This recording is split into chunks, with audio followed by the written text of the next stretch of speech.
মামলা হয়েছে তাদের নামে সেই মামলাগুলো প্রত্যাহার করতে হবে এমন দাবি জানিয়েছেন হেফাজতের নেতাকর্মীরা। পাশাপাশি নারী বিষয়ক সংস্কার কমিশন যেটি রয়েছেন সেটি বিলুপ্ত করার দাবি জানিয়েছেন এবং তারা বলছিলেন বক্তারা বারবার আসলে মঞ্চে দাঁড়িয়ে বক্তব্যে উঠে এসেছে তাদের ভাষায়। তারা বলছিলেন এই যে নারী সংস্কার কমিশন এখানে আসলে কোনো মুসলিমকে রাখা হয়নি, সেই আক্ষেপ তাদের ছিল। সেটি আমরা বিভাগে পড়ছেন কিনা।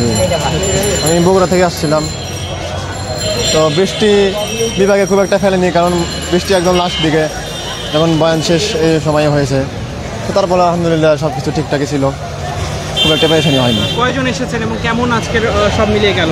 আমি একাই আসছিলাম, আমি আসলে মাদ্রাসায় আসছিলাম, মাদ্রাসায় রওনা দিয়েছিলাম ওই জন্য। তো এইদিকে দেখি এখানে সম্মেলন, তো এখানে যোগদান করেছি। ঠিক আছে, ধন্যবাদ। আলহামদুলিল্লাহ আমরা শেষ হওয়ার কারণে ভালো হয়েছে। বাদ বাকি বৃষ্টি আগে আসলে সমস্যা হয়েছে, বাদ বাকি আমাদের প্রোগ্রাম শেষের পথেই প্রায় বৃষ্টি হয়েছে আলহামদুলিল্লাহ। আমরা এসেছি রংপুর থেকে। হেফাজতে ইসলামের এই যে দীর্ঘ 12 বছর পর মহাসমাবেশ বলা যায়, সবচেয়ে বড় সমাবেশ, তো কেমন গেল সমাবেশ এবং কোনো রকমের বাধা বা কোনো অপ্রীতিকর ঘটনা ঘটেছে কিনা? যে আলহামদুলিল্লাহ আমরা সর্বশেষ এটাই সবথেকে বড় সম্মেলন আমাদের। বাদ বাকি কোনো বাধা এরকম কোনো সমস্যা সম্মুখীন হয়নি আমরা ইনশাল্লাহ। না, বৃষ্টির ওই বিভাগে পড়লাম। কোথায় থেকে এসেছেন? নোয়াখালী থেকে। যাবেন কিভাবে এখন? গাড়িতে যাব। বৃষ্টির জন্যই কি দাঁড়িয়ে আছেন? বৃষ্টির জন্য দাঁড়িয়ে আছে। সমাবেশ সব মিলিয়ে কেমন গেল আজকে? অনেক সুন্দর, অনেক সুন্দর। দীর্ঘ 12 বছর পর এই যে সবচেয়ে বড় সমাবেশ, অবশ্যই কোনো রকমের বাধার সম্মুখীন হয়েছে? না, কোনো বাধার সম্মুখীন হয় নাই। ঠিক আছে, ধন্যবাদ। হ্যাঁ দর্শক, তারা বারবার মনে করিয়ে দেওয়ার চেষ্টা করছিলেন। আমরা একদম ভেতরে যেতে চাই, মাঠের যে মঞ্চ তৈরি করছিলেন, মঞ্চ আছে সেখানে আসলে যেতে চাই এবং সেখানকার পরিস্থিতি একটু আপনাদেরকে দেখাতে চাই। এই যে দেখছেন পুরো সোহরাওয়ার্দী উদ্যান, এই উদ্যান কিন্তু জুড়ে হেফাজতের নেতাকর্মীদের যেই ভিড়, উপচে পড়া ভিড় সেটি ছিল, তবে এখন কিছুটা কমে এসেছে এই ভিড় আমরা দেখছি।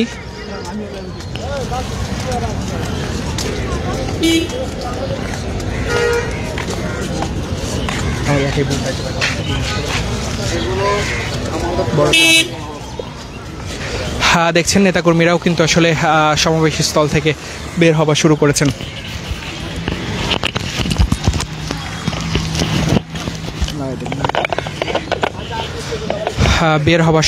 আমরা কথা বলবো আরও যারা রয়েছেন হেফাজতে ইসলামের নেতাকর্মী, তাদের সঙ্গে আরও কথা বলার চেষ্টা করব।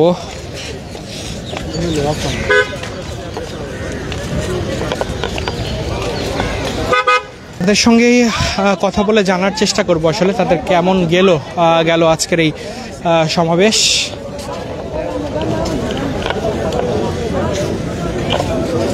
অসংখ্য নেতাকর্মী এখনো কিন্তু এই মঞ্চে অবস্থান করছেন, তারা এখনো এখান থেকে যাননি।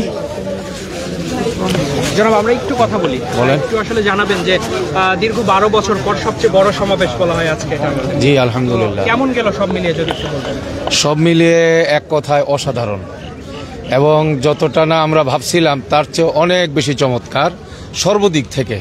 আল্লাহ তাআলার মেহেরবানিতে লোক তো একেবারে সর্বনিম্ন কমপক্ষে 10 লাখ, হয়তো 12-13 লাখ হতে পারে, তবে নিশ্চিতভাবে বলা যায় যে 10 লাখের কম হবে না। আচ্ছা, আমরা শাপলা চত্বরের ঘটনার পর আসলে হেফাজতে ইসলামের কি শক্তি, অনেকেই বলছেন দুর্বল হয়ে গেছেন, সেই জায়গা থেকে আপনারা আসলে কি বলবেন? হেফাজতের শক্তি আগের চেয়ে দুর্বল হয়েছে না, তার শক্তি আগের চেয়ে অনেক দ্বিগুণ বা তার চেয়ে অনেক বেশি শক্তিশালী, সেটা তো জাতি আজকে বলবে আর কি। আমরা একটু জানতে চাই আসলে আজকে এই সমাবেশের মাধ্যমে আপনাদের কি বার্তা দেশবাসীকে দিয়েছেন বা দিয়ে যাচ্ছেন?